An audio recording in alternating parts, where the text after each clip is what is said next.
Hello folks, welcome back. So this one's going to be a bit longer, but what we're going to do in this one, we're going to introduce an enemy type, have him walking back and forth, and if you bump into him, he sends you back and makes you blink until you can jump on his head. So let's jump into it. So I've downloaded this character from Mixamo. Okay. From Mixamo, his name's Doozy. I think he's on the first page, very bottom. Yeah. So I just got 3 animations for him. I got an idle, a walk, and a die. So the ones I'm using is the orc, idle, dwarf, walk, and the falling back death. So over in our project, I am going to create a new folder in the blueprints folder to hold all the enemy assets. I'm just going to call it enemy. Double click and open that up. First folder is going to be the components, just like when we imported the leaf lady. Then we're going to create another one for the animations. Open up the components folder and go find that Doozy. Now when you're importing a character, you want to make sure you import the character first before you do the animation. So we'll do that first. That way it can generate the skeleton, because otherwise the animations won't know. When you import them, they won't be bound to a skeleton. So I'm going to import the character real quick. And it's going to take a minute. Alright, and there's our little guy right there. So then I'll go import his animations, which I just got the 3. Under the mesh, we're going to apply it to the inside the engine. He's called character 19, or actually once you download him, he's called character 19. I guess that's what they saved the file as when they made him, but we'll just import him like that. And then back in the enemy folder, we'll right click and create his blueprint class. We want to make this one a character. The actor is for just things that we placed in the level, but the character is the one that will have, like it says, the character is the type of pawn that includes the ability to walk around. So he'll have like the character movement component, and that's what we need. So I'm going to call it enemy VP. Hey, look, it's got a little face. That's new. I'm going to double click and open that up, and then set it up here.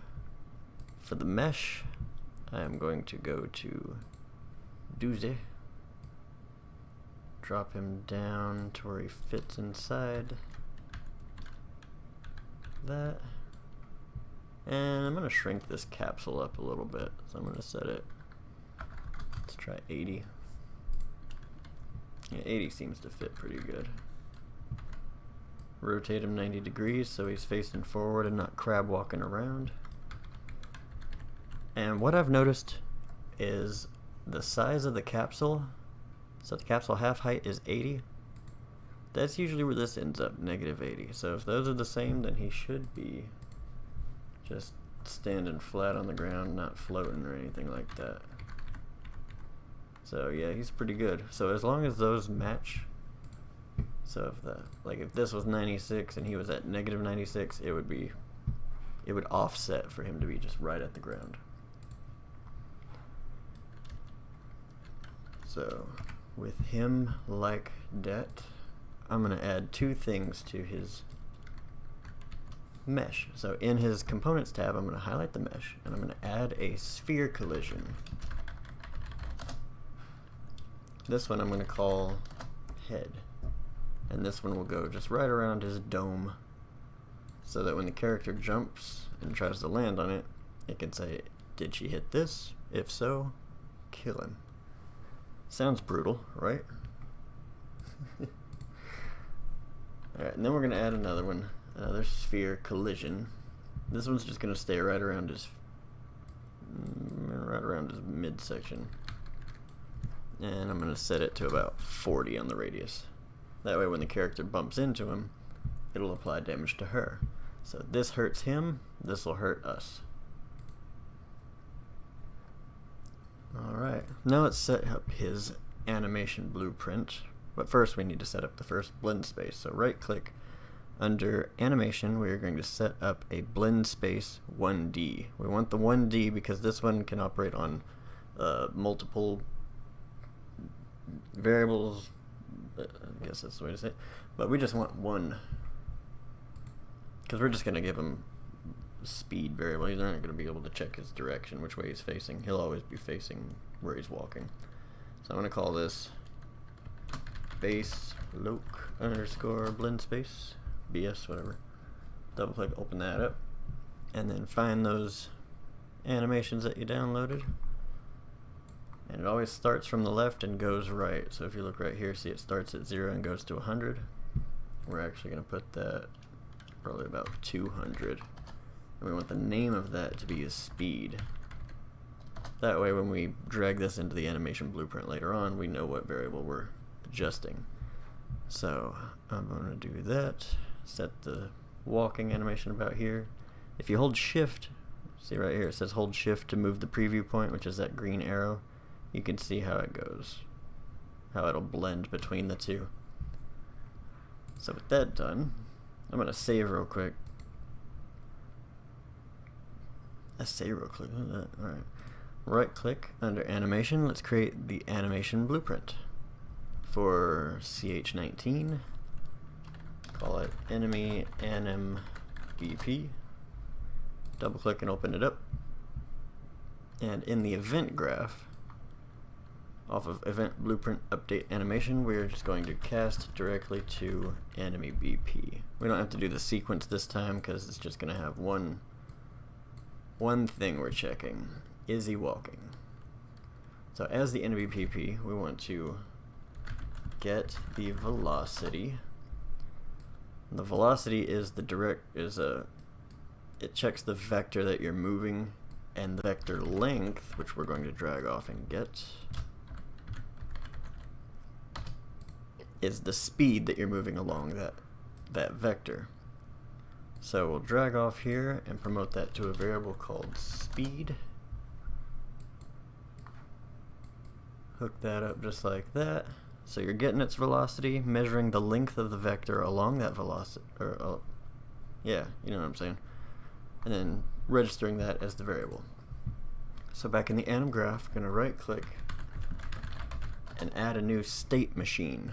The state machine is what basically tells the anim blueprint what animation state you're in. So off the entry, we're going to add a state, and I'm just going to call it base. You can call it initialization, walking, whatever you want to call it. It doesn't really matter. It's just what I'm calling it. So we're going to drag out that blend space we just made, hook it up to the result, and attach that speed variable. And then you'll see he's shifted up here. So now back in the enemy blueprint, we'll highlight the mesh and apply that animation blueprint. So animation mode, use animation blueprint, and the anim class will be the enemy anim BP we just made. So we'll compile that, and then we'll go to the character movement component, because we want to adjust how fast he moves, how quickly he accelerates, like how he goes from 0 to full speed. So for max acceleration, I like to use 768 because it gives it a nice, it's not just all of a sudden full speed immediately. For the braking friction, I'm going to set it to about 0.75. And for the walk speed, he's going to just go 200, because he's just going to kind of meander around. This is going to be like a Crash Bandicoot type enemy, so it's just, he walks around, he bumps into you, he hurts you. Now we need to tell him to walk. So in the event graph, we're going to get rid of the bottom two, but we're going to use the begin play. And I'm going to use a custom event, so we'll add a custom event called walking. And we'll call that right off the begin play. You could do this from begin play, but I like using separate functions and custom events, and I don't know, it just feels better, I guess. So when he's walking, we want him to move to a certain point. So we'll type in AI move to, and you want this one with whatever that is, that like little trash can looking thing, I guess. I don't know. That thing. See what the AI move to, the pawn we want to move is this character, so we'll just drag off and get a reference to the self. That'll tell this pawn that it's moving. The target actor we are going to place in the level. So we are going to drag off right here and promote it to a variable called move point 1. Then we'll click this little eyeball right here, and the reason I'm doing like that is because we're gonna be able to use this enemy throughout different points of the level. So we'll need to be able to tell it, like, the first enemy uses points over near it, the second enemy uses points near it, etc. So we're not going to hard code those in. We're going to, so I can see if I click him right now, you can see I have move point. I can basically pick wherever I want him to move around to. We're going to create a custom, a specific thing for him to walk to in a minute. But for right now, let's just continue. Alright, so after that, on success or fail, we want him to kind of wait there for a second and then move to another point. So holding D on the keyboard and left clicking will give us a delay. And I like a little bit of variation. I don't want it to always be like he's going to wait 1 second, then come back, wait 1 second, then go. So off of the duration, we're going to get a random float in range. This will just, you establish a minimum and a maximum, and it'll wait at least this long, but no longer than this. So I'm going to set the first one to 1, and the second one to 2. That way he'll wait anywhere between 1 and 2 seconds before moving on to the next one. Now off the completed, we want to add a branch so that we can check something, which is whether or not he's already been killed. So untick this condition, drag off here, promote it to a variable called dead ? The reason you untick it right here is because if I compile right now, you'll see it's automatically set to false. But if you do it like this, if you have it ticked and then drag off and promote it to a variable, like if I do test, then when I compile, you'll see it's automatically defaulted to true. So whatever the variable is set to before you promote it to a variable, that is what it will be. You can, of course, change it after it's created, but it saves a little bit of time to just go ahead and then do it. So if the enemy is not dead, then we want him to do it again. So let's just grab both of these right here, Control C to copy, drag it over, Control V to paste. So is he dead? No? Alright, move again. So we'll drag off target actor one more time, promote it to a variable called move point 2. Also with that little eye ticked. I'll just rearrange that a little bit. Then we want to just basically loop this as many times as you want. So you can just kind of grab both of these again, Control C, Control V, hook it to on success and on fail. And now you can do it. If you want him to move twice, then you just got him going back and forth. But I'm going to set 4 up in total. But I'm going to make it to where we don't have to use all 4. You can make it to where it just does the 2. So we are going to duplicate the move point 3, name it, or move point 2, and then call it move point 3. And duplicate it one more time, move point 4. So this one I'm going to drag out, and off of it say is valid. This will see if there's anything registered to this variable. If not, it'll do something. If there is, then it does something else. So if this is valid, then we've selected a third movement point for him to go to. And we want him to move there. So I'm going to Control C and Control V.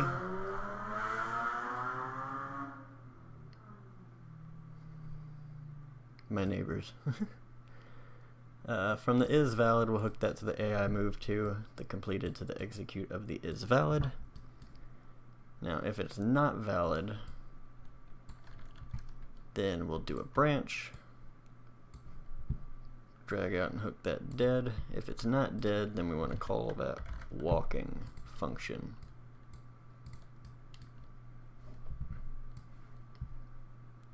But we'll hook the move point 3 to the target actor of that. Grab that delay and the random float, hook that to here and here. And then we want to do the same check for movement point 4. So I'm going to grab that, Control C, move it over, do that. Hook movement point 4 to the is valid, and if it is not valid, what we can do is just grab all this, move it over here, and kind of clean it up. If you double click on a line at any point, you can add a reroute node, so just double clicking, it helps to clean things up a little bit. So I'm going to hook that here, and if it's not valid, then we want to do that same check. But if it is valid, then we will do all this. Control C, Control V to duplicate. Hook movement point 4 to the target actor.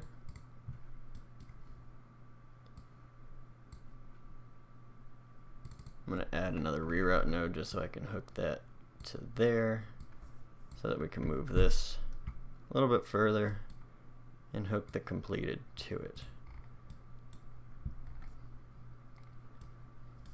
So now he'll check to see, he'll at least have 2 points to move between. But this will check to see if we got a third so we can move in a triangle, or 4 for him to move in a square fashion. So now what we can do is right click back in his enemy folder, create a new blueprint class of an actor, and call it move point underscore BP, and we'll use these as the little patrol points for him. So if I drag this out to here, and I set one more here, and then one here, I can select the character, and if you see this little eyedropper thing, this will actually let you just directly click on the one you want to use instead of having to use this drop down and then scroll through it and find it or try to remember the name. You can just click that and assign it. So now he'll move to this one, and then this one, and that one. But he ain't going to do anything right now. If I click play right now, he's just going to stand there. Whoa, okay. I'm going to get rid of this. The reason he's not going to move is because the AI doesn't have anything that tells it it can move. So the way we get that is over here in the place actors. If you don't have this tab, you can go up to the window, the drop down right here, the place actors, that'll bring this up. So we want the geometry? No. Volumes. We want the volumes because we want a Nav Mesh Volume. So this is the Nav Mesh Bounds Volume, and it communicates with the AI in order to tell it where it can and can't walk to. So I'm going to drag it into the world and scale it up to fit everywhere that I want the enemy to be able to walk. Let's see, that's, I'm going to set 2500. That ought to be, nah, I'm going to just go 5,000. Oop, 50,000. And I'm going to set it on the Z 1000. So now if I click P, or tap P on the keyboard, see this green mesh? This is everywhere that it'll be able to walk. I like that they changed the green. In UE4 it was kind of like a bright, almost in your face green. This is nice. So now when I click play, he'll just walk to that point. He'll wait a second or two, and he'll walk to the next one.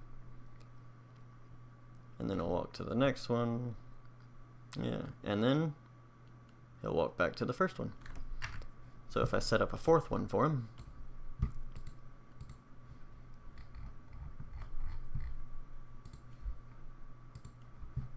then he'll walk to all 4.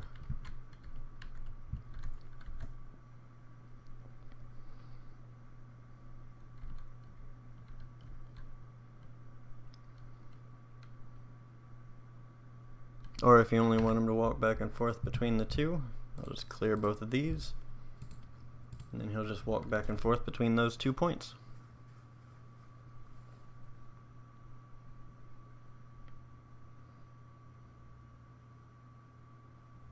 Cool, right? Yeah.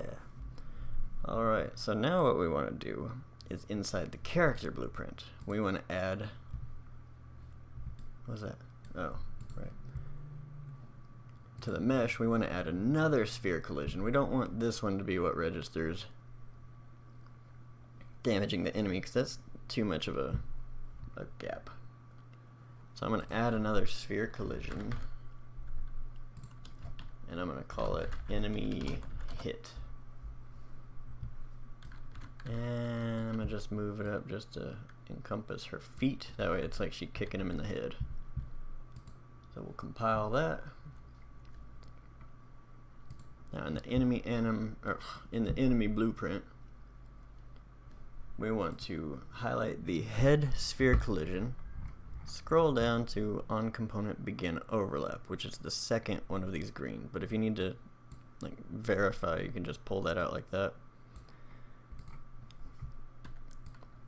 So on begin overlap, we want to see, first off, is it the character overlapping or something else? So the other actor, the actor that's overlapping, we are going to cast to player blueprint and hook that other actor right there.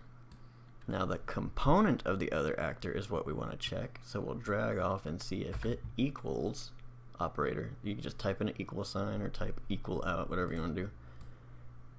And we want to know if this component is equal to the enemy hit component. And if so,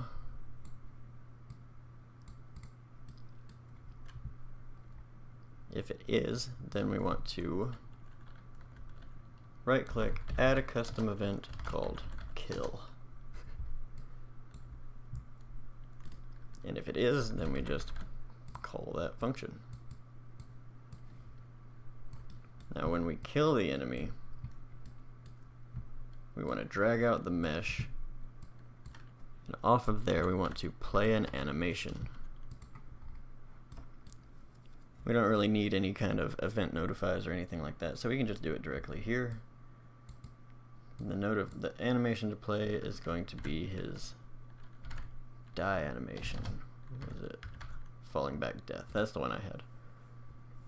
Oh, but we only want it to do it once. So we're going to drag that away and type do once. This creates basically like a little gate that only lets it happen one time. Even if you jump on the thing's head again, it's just, you only really want it to happen one time. So after that, we want to set the collision on the character to null.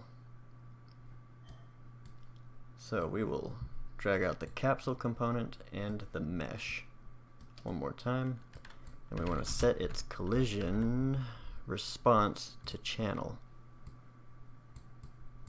The channel being the pawn. We'll hook both of these up to it. We'll copy that and paste it, and then the second one we want to set the channel to camera so that it ignores both of those, both the pawn so that the character can't step up on top of him, and the camera so that it doesn't block our view. And then we want to set that the enemy is dead so that it'll stop its walking back and forth. And the last thing we want to do is set the walk speed to 0. So we'll drag out the character movement and we will set the walk speed to 0. That way it just stops right where it's at. So if we compile that real quick, and then I'll try it out real quick. Oop. Yeah. So now he dies. But we don't want her to just fall through the enemy as he dies, so we want it to kind of launch her up, like she's bouncing off his head. So at the end of this,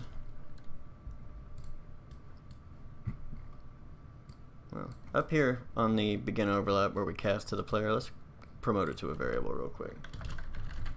That way we don't have to cast again. So we'll just hook that up just like that in between. And then at the end, after we set the walk speed to 0, let's drag it out and we will launch the character.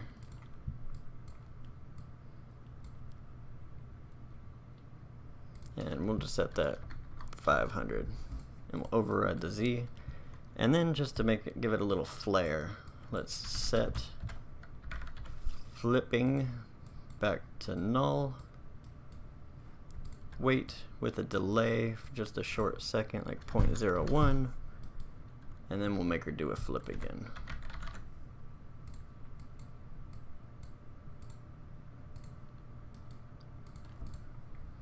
So it'll launch the character, it'll say, is she flipping? It'll turn that off, wait just a second, and then turn it right back on. That way she does a nice little flip. So, whoa.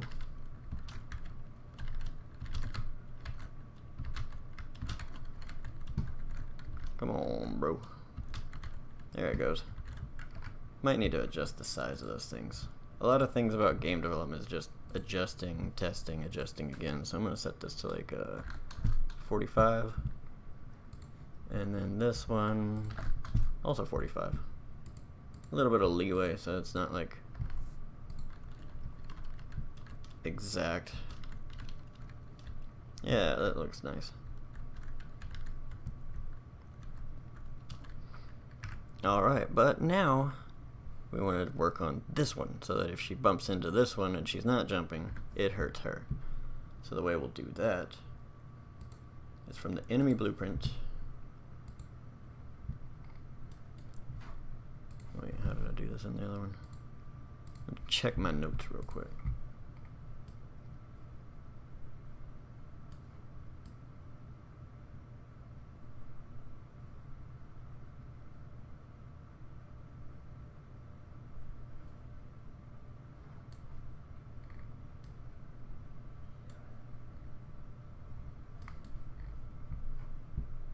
Okay.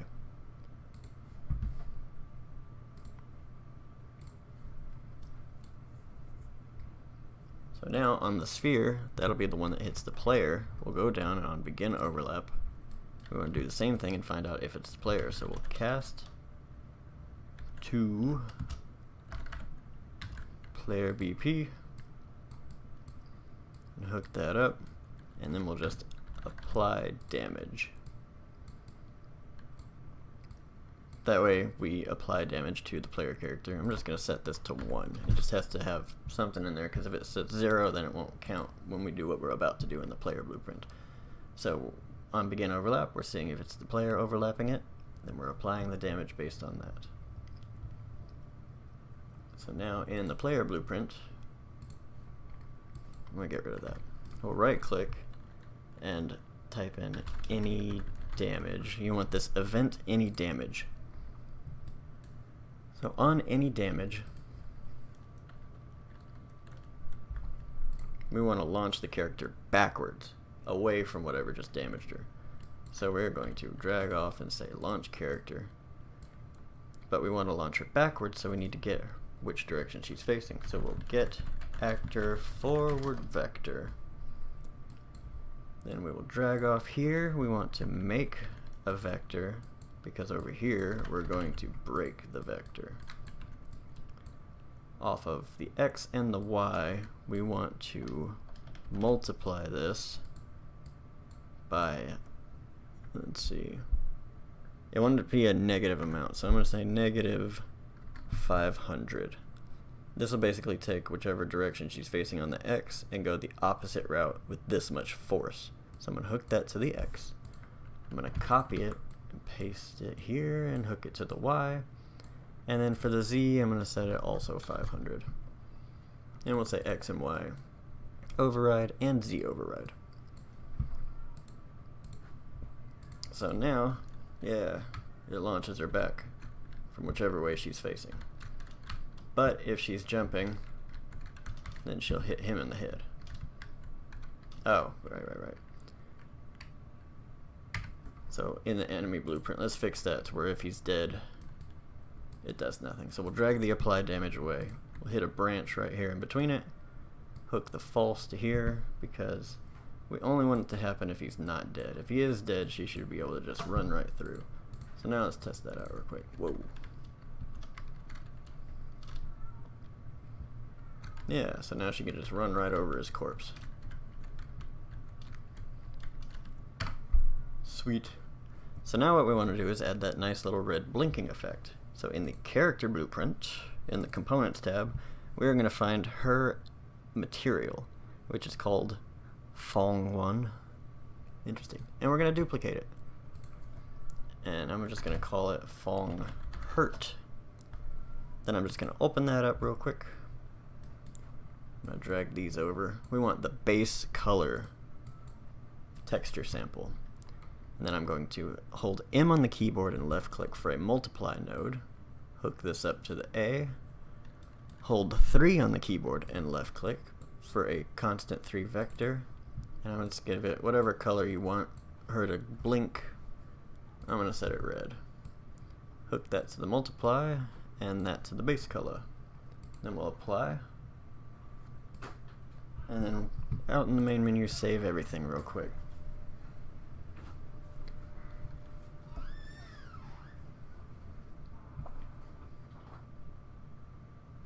Oh, don't you crash on me. Don't do it. Okay. Now in the player blueprint, after the damage, we want to create a custom event called Blink that we will call right after she's struck. What we're going to do for this is we're going to drag off the mesh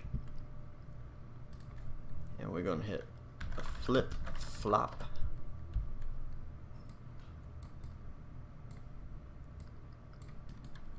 For A, we want to set the material in element 0, which if you remember the arrays, they always start from 0 and go up, but she only has the 1.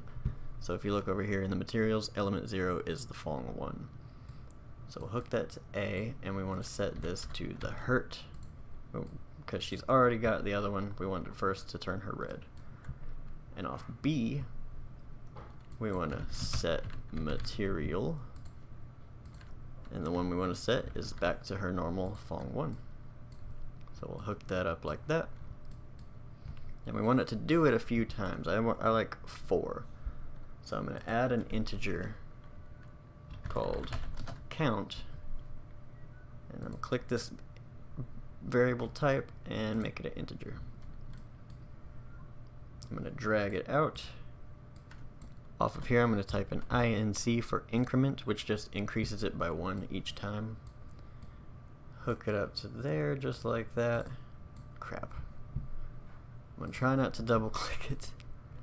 Off of the result, I'm going to see if it's greater than or equal to 8. I want her to blink 4 times, so I take whatever number I want and double it because it's going to count each time. So a branch right here to see if it's greater than or equal to 8.